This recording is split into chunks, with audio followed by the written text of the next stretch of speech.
प्यारे बच्चों, कैसे हैं आप? आशा है सभी ठीक ही होंगे और ठीक ही रहना। आप सभी सकुशल हो, आपका परिवार ठीक ठाक हो, ये बहुत जरूरी है, तभी आप ठीक से पढ़ पाएंगे। तो आज का हम टॉपिक स्टार्ट करते हैं पॉपुलेशन। पॉपुलेशन जैसा कि नाम है, एक बड़ा इंपॉर्टेंट टॉपिक है, लेकिन आम धारणा में और एक साइंस की धारणा में पॉपुलेशन में डिफरेंस है। जो एक आम आदमी के लिए पॉपुलेशन है वो साइंस में पॉपुलेशन नहीं है। साइंस में हर ऑर्गेनिज्म की पॉपुलेशन होती है। एक आम आदमी से पूछो पॉपुलेशन, वो कहेगा 2000 4000, उसका मतलब है कितने जनसंख्या है केवल आदमी की। और साइंस में पॉपुलेशन का मतलब है total number of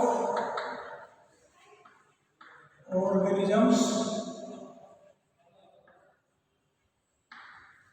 of a particular species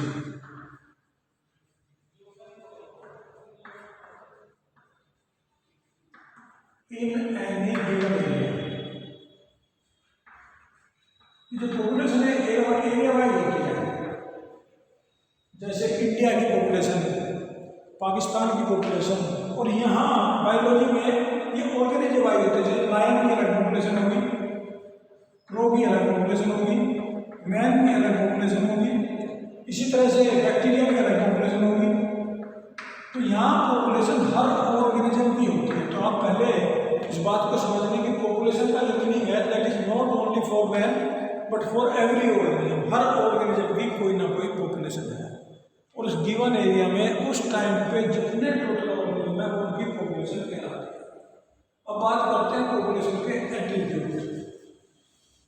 हम बात करेंगे इस पॉपुलेशन में कितने ही कैरेक्टर्स हैं, उनको कहते हैं पॉपुलेशन के एट्रीब्यूट। हर पॉपुलेशन में, चाहे कोई भी पॉपुलेशन है, किसी भी ऑर्गेनिज्म की पॉपुलेशन है, अगर आप देखें तो इस पॉपुलेशन के कुछ कैरेक्टर्स हैं। एट्रीब्यूट का मतलब कैरेक्टर्स है। सबसे पहले तो हम आदमी की बात करेंगे इसमें ज़्यादा। Age group. जब कभी पॉपुलेशन सर्वे होता है, आपने देखा होगा, जनगणना होती है, डेमोग्राफी होती है, लोग आपके पास आते हैं, आपसे पूछते हैं आपके घर में कितने मेंबर हैं, 10 हैं, 20 हैं, 4 हैं, 2 हैं। अब उनको फिर पूछते हैं एज ग्रुप के हिसाब से, 0 से 5 साल की एज के कितने हैं, 5 से लेकर 15 एज के कितने हैं, इस तरह 15 से 25 एज के कितने हैं, फिर 25 से लेकर 40 एज या 50 एज के कितने हैं, अबाउ 40 कितने हैं, अबाउ 60 कितने हैं। ये होता है एज ग्रुप। तो सबसे पहले जो हमारे जनसंख्या का एट्रीब्यूट है वो है एज ग्रुप। किस एज ग्रुप के कितने ऑर्गेनिज्म हैं आदमी की पॉपुलेशन में, ये काउंट करते हैं। What is the population of the particular age group. फिर इस एज ग्रुप में एक कैटेगरी और बनाते हैं, पहली प्री रिप्रोडक्टिव,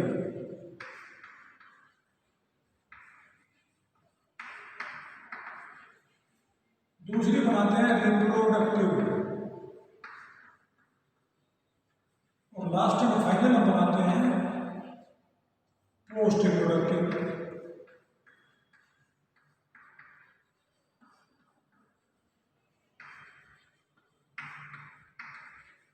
प्री रिप्रोडक्टिव में बच्चे आते हैं, वो पॉपुलेशन जो भी रिप्रोडक्शन नहीं कर रही, वो ऑर्गेनिज्म जो भी रिप्रोडक्शन नहीं कर रहे, जो भी बच्चे हैं पूरी तरह डेवलप नहीं हुए, प्री रिप्रोडक्टिव है, जो फ्यूचर में रिप्रोडक्शन करेंगे।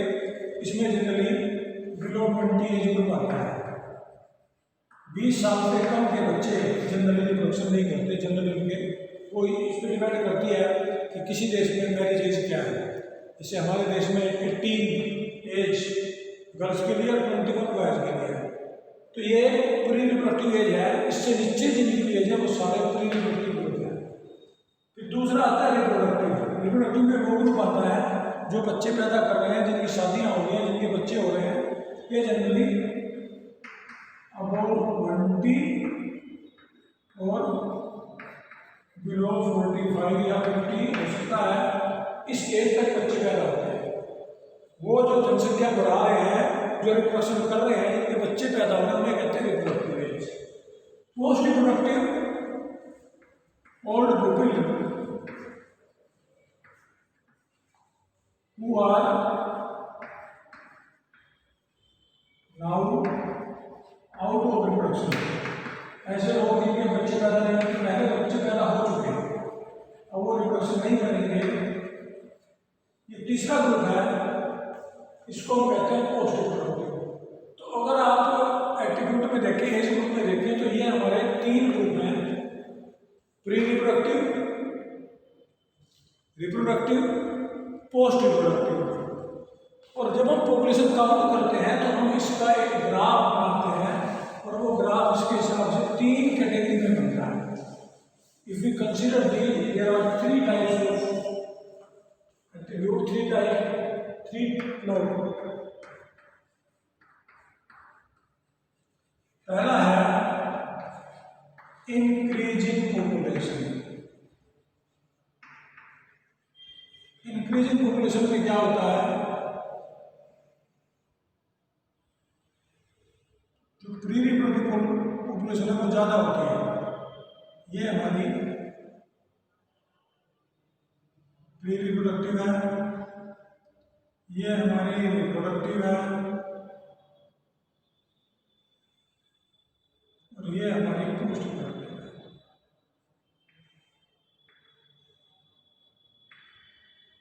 ये पॉपुलेशन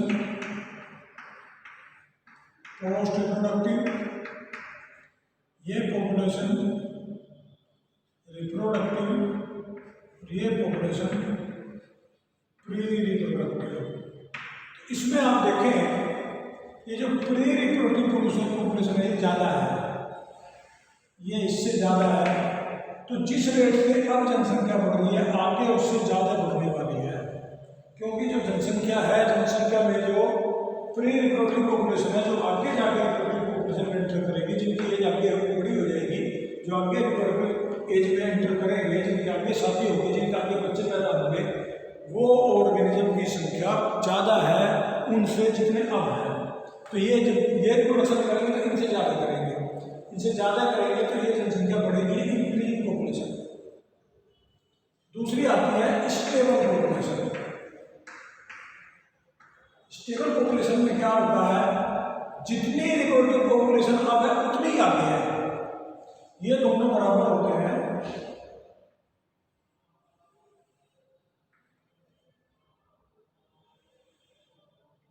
ये हमारी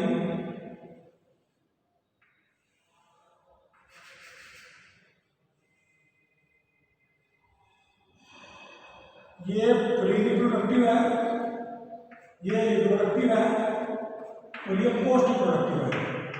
तो इसमें आप देखें, रिप्रोडक्टिव और प्री रिप्रोडक्टिव दोनों बराबर है। रिप्रोडक्टिव पॉपुलेशन और प्री रिप्रोडक्टिव पॉपुलेशन दोनों पॉपुलेशन बराबर है, तो ये स्टेबल रहेगी, इसमें जनसंख्या बढ़ेगी नहीं। जितने ऑर्गेनिज्म अब रिप्रोडक्शन कर रहे हैं उतने ही 10 साल बाद करेंगे, क्योंकि उनकी पॉपुलेशन बराबर है, पॉपुलेशन बढ़ी नहीं है। रिप्रोडक्टिव पॉपुलेशन और प्री रिप्रोडक्टिव पॉपुलेशन दोनों इक्वल है। When these both population are equal, then the population will be stable. तब ये पॉपुलेशन स्टेबल रहेगी, इस पॉपुलेशन में कोई चेंज नहीं होगा, इसकी पॉपुलेशन सेम रहेगी। ऐसी पॉपुलेशन को कहते हैं स्टेबल पॉपुलेशन। तीसरी पॉपुलेशन आती है डिक्रीजिंग पॉपुलेशन। डिक्रीजिंग में क्या होता है, ये जो प्री रिप्रोडक्टिव पॉपुलेशन है ये कम है, जो रिप्रोडक्टिव पॉपुलेशन है वो ज़्यादा है।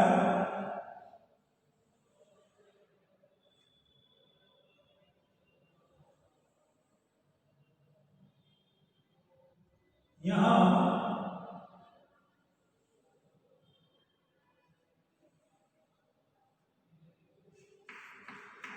प्री रिप्रोडक्टिव, ये दोनों प्री रिप्रोडक्टिव दिए हुए हैं एज के हिसाब से, ये रिप्रोडक्टिव है और ये पोस्ट रिप्रोडक्टिव है।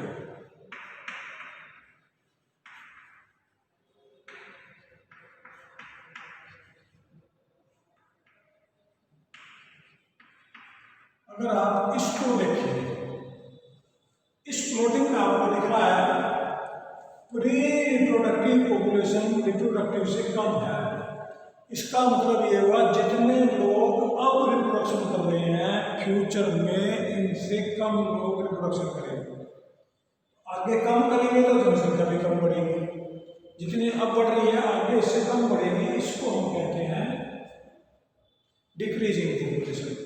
तो तीन तरह की पॉपुलेशन मैंने आपको बताई, कौन कौन सी?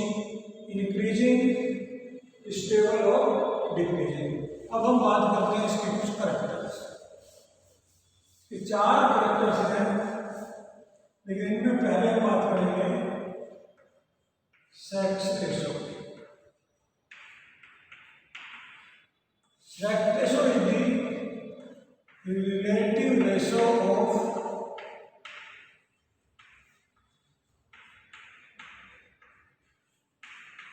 Male and female. हमें पता लगे कितने मेल हैं कितने फीमेल हैं, इसको हम कहते हैं सेक्स रेशो। अभी जैसे आपको पता है पूरे इंडिया में अप्रोक्सीमेट 871 फीमेल पर 1000 मेल है। मेल की संख्या कम है, मेल की संख्या ज़्यादा है, ये हमारी सेक्स रेशो कहलाती है। Sex ratio represent the ratio of male and female in A population. इसी पॉपुलेशन में कितने मेल हैं कितने फीमेल हैं, इसको हम कहते हैं सेक्स रेशो। सेक्स रेशो ये डिटरमाइन करती है कि हमारे पास कितने क्या स्थिति है समाज में, लड़कियां कितनी हैं लड़के कितने हैं, फ्यूचर जनरेशन कैसी होने वाली है। अब आते हैं इसके कुछ कैरेक्टर्स। अगर हम कैरेक्टर्स की बात करें तो इसमें पहला है बर्थ रेट।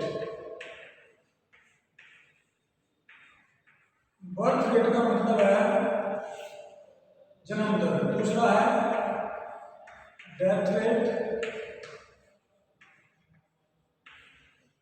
तीसरा है इमाइग्रेशन।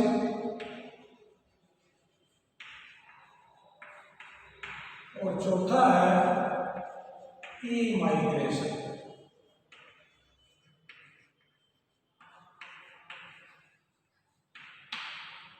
ये चारों हमारे लिए बहुत इंपॉर्टेंट है। सबसे पहले हम बात करेंगे बर्थ रेट की। बर्थ रेट है number of birth per year in A population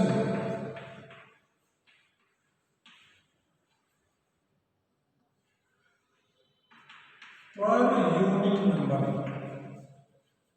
generally इसको 1000 पे काउंट करते हैं। जैसे मान लो हमारी जनसंख्या में बर्थ रेट 12 पर 1000 है पर ईयर। इसका मतलब हर साल 1000 रुपये 12 आदमी बढ़ जाते हैं। कितने पैदा होते हैं ये होता है बर्थ रेट। दूसरा था death rate. Number of birth की जगह है डेथ। कितने लोग हर साल मरते हैं ये होता है डेथ रेट। उनकी संख्या कितनी है 1000 में जनरली जो काउंट करते हैं। तीसरे आते हैं इमाइग्रेशन। इमाइग्रेशन मतलब number of organism coming from other place.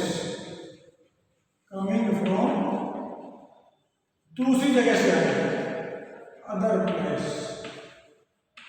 कितने आए हैं 1000 में, उसकी जो रेशो है उसको हम काउंट करते हैं इमाइग्रेशन। और इसमें number of organism went from that place, जो चले गए जगह छोड़ के चले गए, यहाँ से वो कम हो जाएंगे। ये डिक्रीज करते हैं, ये इंक्रीज करते हैं। तो पॉपुलेशन में if birth plus immigration is more than death plus emigration, then it will be a growing population.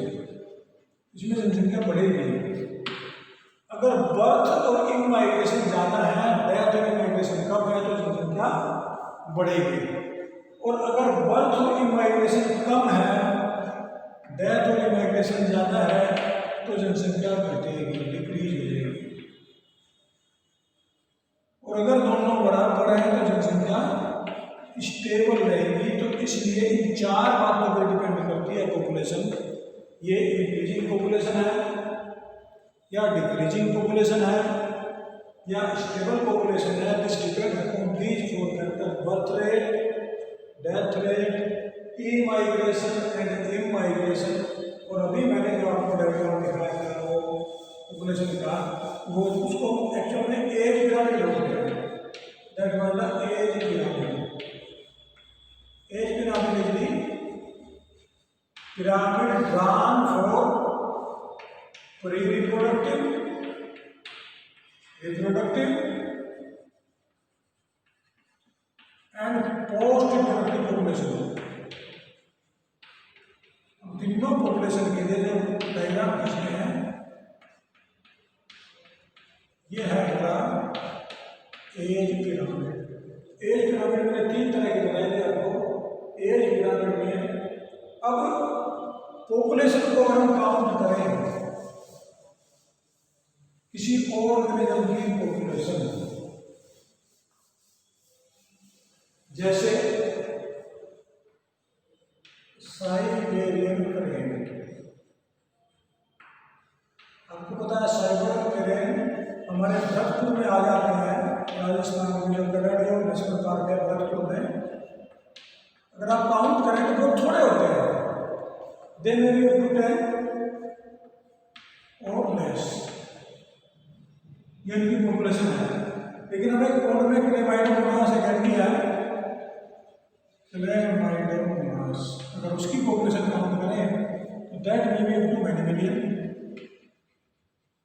तो पॉपुलेशन स्मॉल भी हो सकती है, लार्जर भी हो सकती है। मैटर नहीं करता कि वो पॉपुलेशन कितनी है, कैसे है। हमने जो मेन चीज़ है वो पॉपुलेशन काउंट करनी है। अब पॉपुलेशन में रिलेशन क्या है? Net population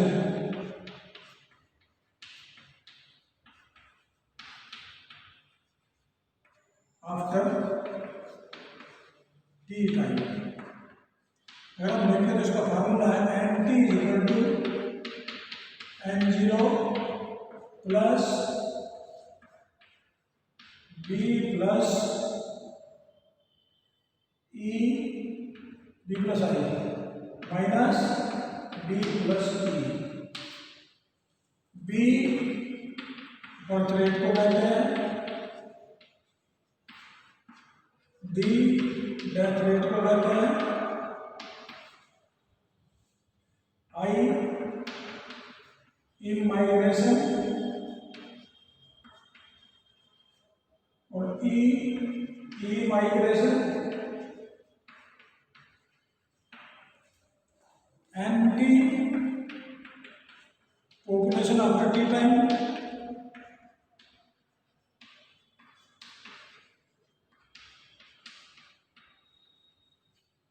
n0 starting population. ये हमारा ग्रेडेशन है पॉपुलेशन का।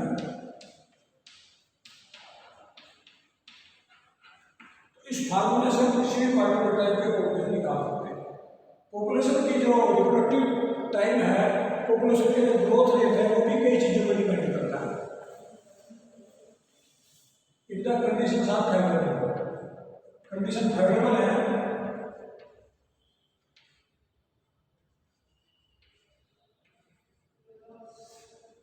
जनरली b माइनस डी को हम r कहते हैं। r is rate of growth. किसी पॉपुलेशन को हम माइग्रेशन और इमाइग्रेशन को बहुत ज़्यादा कंसिडर नहीं करते, क्योंकि बड़े कम होते हैं पॉपुलेशन में। अगर हम नॉर्मल पॉपुलेशन की बात करें, किसी ऑर्गेनिज्म पॉपुलेशन की बात करें, तो इमाइग्रेशन और इमाइग्रेशन माइनर फैक्टर्स हैं they not affect A population too much, क्योंकि बहुत लंबी पॉपुलेशन में ना ही माइग्रेशन होता ना ही इमाइग्रेशन होता। तो जनरली बर्थ और डेथ अफेक्ट करते हैं। तो बी माइनस डी को आर के that is rate of growth of a particular population.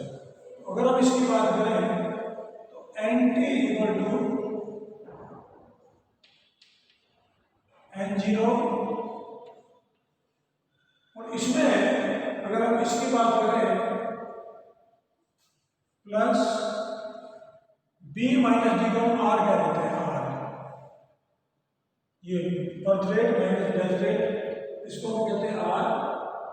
अब इस हिसाब से अगर हम ग्रोथ देखें R प्लस ये हो जाएगा I माइनस ई। अब इसमें अगर हम इसकी इसी टाइम में पॉपुलेशन देखें तो ये फार्मूला है D N by D T is equal to B minus D into N. अगर आप इसको देखें, ये b माइनस डी है हमारा ग्रोथ रेट। तो किसी भी पॉपुलेशन को अगर हम ये देखें N T is equal to N0 into R into T, ये हमारा ग्रोथ रेट होता है। एन टी टोटल पॉपुलेशन बाद में, N0 पहले कितनी थी, कितने सालों में हमने देख लिया किस रेट से बढ़ रही है। जैसे मान लो मैं एक एग्जाम्पल देता हूँ, अब हमारी पॉपुलेशन 20,000 है, 20,000, इसका रेट है 1.2, ये ग्रोथ रेट है 1.2%, और टाइम इसका 4 साल बाद देखना चाहते हैं। तो पॉपुलेशन 4 साल बाद क्या होगी, सिंपल फार्मूला आपने पहले पढ़ा हुआ है छोटी क्लासों में, N T is equal to N0 कितने हमारे 20,000, आर है 1.2%, इसको लिखने 1.2 बाई 100, और टी है हमारी 4। तो कितनी पॉपुलेशन बढ़ेगी, इसमें N0 में जोड़ देंगे प्लस N0, इन 2 जीरो से 2 जीरो कटी, इससे ये कटा, तो 960 पॉपुलेशन बढ़ गई। तो आपकी पॉपुलेशन हो जाएगी 20,960, ये हमारी पॉपुलेशन हो जाएगी।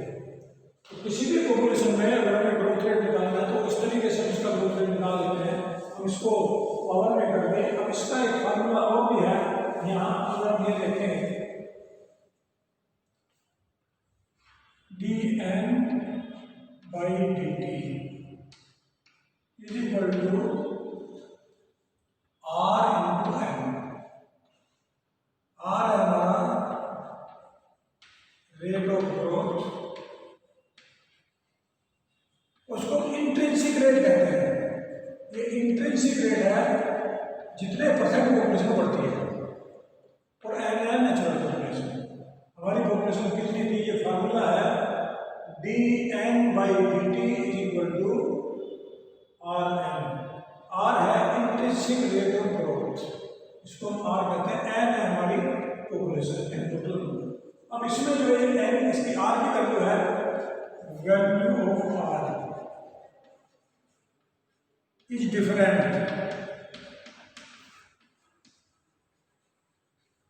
for different organism, अलग अलग ऑर्गेनिज्म के लिए वैल्यू ऑफ आर अलग अलग है। कैसे, अभी कुछ डेटा मैं आपको बताता हूँ। ये आपके एनसीईआरटी बुक में है, नॉर्वे रैट। नॉर्वे में रैट पाया जाता है, उस स्पीशीज के लिए नॉर्वे रैट के लिए इसकी वैल्यू है 0.015, ये नॉर्वे रेट के लिए है। इसके अलावा फ्लोर बीटल जो अनाज में निकल हो जाती है, उसके लिए वैल्यू है 0.2। अगर हम आदमी के लिए बात करें, ये 1981 के डेटा में आदमी के लिए ह्यूमन इट वाज 0.0205। ये आप ध्यान रखेंगे, 1981 का जो सेंसस था उसके अकॉर्डिंग ये इसकी हमारी ह्यूमन की ग्रोथ रेट है। इसके अलावा पॉपुलेशन ग्रोथ रेट ह्यूमन की पॉपुलेशन का ग्रोथ रेट कितना है।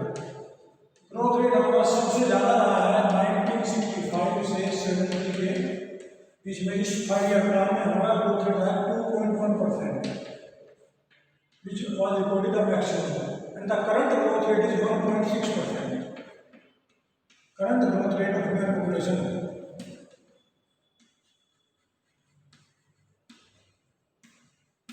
अब बात आती है, ये तो हमारी एक जनरल पॉपुलेशन की बात हुई। अब एक और डेफिनेशन आती है यहाँ RL। RL किसको कहते हैं? RL का मतलब है रिप्लेसमेंट लेवल। RL हम कहते हैं रिप्लेसमेंट लेवल। अब रिप्लेसमेंट लेवल का मतलब है total number of child born to a parent. किसी पेरेंट्स के टोटल कितने बच्चे पैदा होंगे, वो उनको हम कहते हैं रिप्लेसमेंट लेवल। रिप्लेसमेंट लेवल का मतलब है रिप्लेसमेंट लेवल में किसी भी ऑर्गेनिज्म के जितने भी बच्चे पैदा होंगे उनको हम रिप्लेसमेंट लेवल कहते हैं। दिस वैल्यू वेरीज, ये वैल्यू अलग अलग है। जनरल वैल्यू 2.7 है आदमी के लिए। एक कपल पे किसी के 2 पैदा होंगे, किसी के 3 होंगे, तो ये एवरेज 2.7 है।